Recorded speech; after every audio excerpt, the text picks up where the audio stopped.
आम वाली चुड़ैल। एक गांव में शैली अपने परिवार के साथ रहती है। शैली बहुत ही शैतान और नटखट बच्ची थी।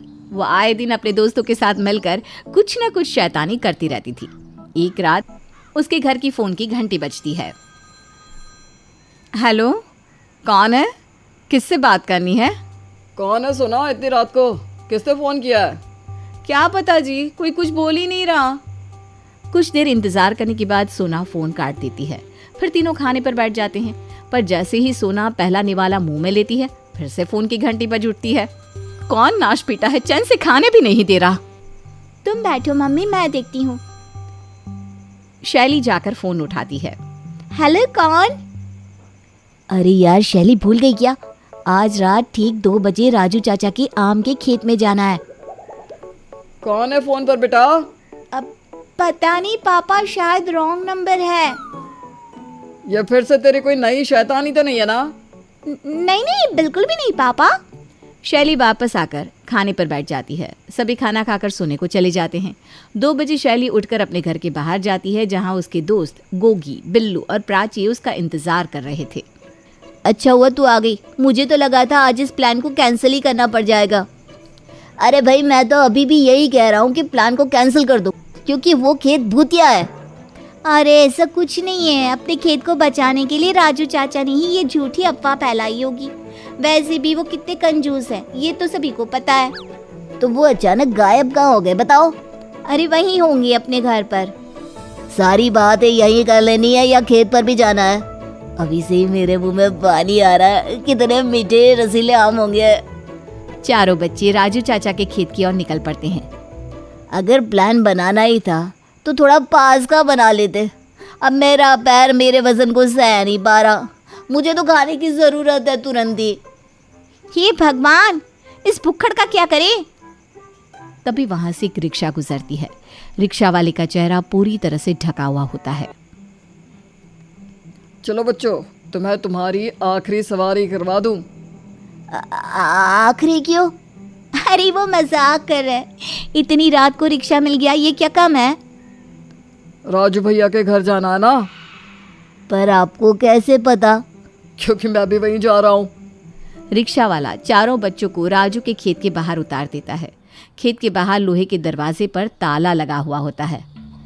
सुन चंपा सुन तारा, अब हो जाना 2:11। अब क्या करोगी प्राची? यहाँ तो ताला लगा है। चलो वापस घर चलते हैं। यहाँ कोई नहीं आता, और जो आया वो कभी जाता नहीं। हाँ, तो हमें कौन सा वापस जाना है, हम तो अंदर जा रहे हैं। रिक्शा वाला दरवाजे के सामने जाता है। दरवाज़ा खुद ब खुद खुल जाता है और सभी अंदर चले जाते हैं। चारों ओर आम ही आम देखकर बच्चों की खुशी का ठिकाना नहीं रहता। कितने वर्षों की प्यास आज बुझेगी। हाय, आज का प्लान सफल रहा।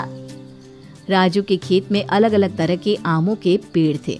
कोई आम सोने सा चमक रहा था तो कोई गुलाबी रंग का था। अच्छा हुआ मैं आज आ गया। तुम लोग ठीक कहते हो, इस खेत पे तो जादू है जादू। ये सारे आम मेरे हुए। ये कहकर बिल्लू भागकर एक आम तोड़ने ही जाता है कि एक हाथ उसके हाथ को पकड़ लेता है। ये मेरे आम है, मेरे सिवा इसे कोई नहीं खा सकता। चुड़ैल, ये मेरे साथ ही होना था क्या? ये काम भी नहीं खा सका मैं। खा भी नहीं सकोगे, क्योंकि ये मेरा खेत है, मेरा। चुड़ैल को देखकर सभी बच्चे डर जाते हैं और इधर उधर भागने लग जाते हैं। पर वो जहाँ भी जाते हैं उनके चारों तरफ आम के पेड़ उग जाते और उनके जाने के रास्ते को रोक देते। अब यहाँ से भागा भी नहीं जा सकता, तुम हमें छोड़ दो। हम तो बस यहाँ आम खाने आए थे। ये खेत तो राजू चाचा का था ना। अगर हमें पता होता कि तुम यहाँ की मालकिन हो तो हम यहाँ कभी नहीं आते। राजू चाचा वही राजू चाचा जो तुम्हें इस उलझन में लेकर आया। चुड़ैल ये कहती है कि वो रिक्शा वाला अपने चेहरे से पर्दा हटाता है। राजू चाचा आप? हाँ, ये तब की बात है जब मैं इस खेत का मालिक हुआ करता था और किसी को इस खेत में आने नहीं देता था। फिर एक दिन रिंकी नाम की एक लड़की खेत की दीवार फांद कर मेरे खेत में घुसकर मेरे आम चुरा कर खाने लगी। जब मैंने उसे ऐसा करते हुए देखा तो मुझे बहुत गुस्सा आया और गुस्से में मैंने उसके दोनों हाथ काट दिए। खून बहने से वो लड़की मर गई और चुड़ैल बन गई। चुड़ैल बनते ही रिंकी ने इस खेत पर अपना कब्जा कर लिया और मुझे बंदी बना लिया। और मुझसे बचने के लिए इस राजू ने मुझे तुम लोगों को भेंट पे दे दिया है ताकि मैं उसे जाने दूँ, तुम चारों को अपना सेवक बना लूँ। पर अब मेरे खेत और फैल गए हैं तो मुझे 5 नौकरों की जरूरत पड़ेगी राजू। बच्चे अब बुरी तरह फंस गए थे। अब उन्हें बाहर जाने का कोई रास्ता नहीं दिख रहा था।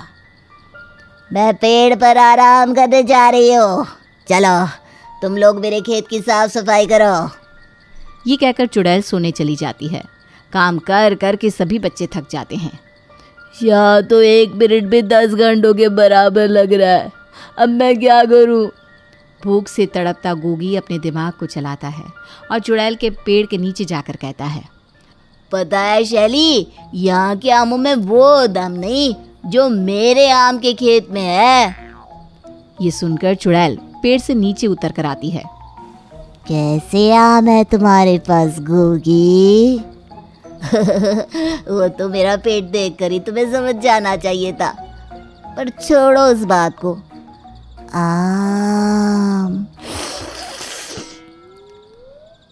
आम की शौकीन चुड़ैल गोगी के जाल में फंसी जाती है। तुम्हारे खेत के आम कितने बड़े हैं गोगी?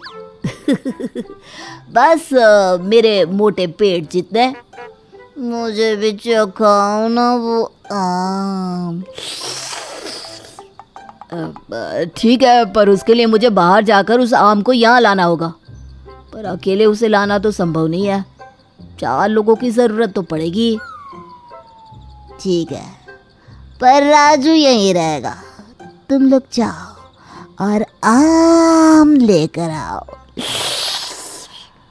बस इतनी सी देर थी कि चारों बच्चे वहाँ से रफू चक्कर हो जाते हैं और उसके बाद खेत में जाने की कभी हिम्मत नहीं करते।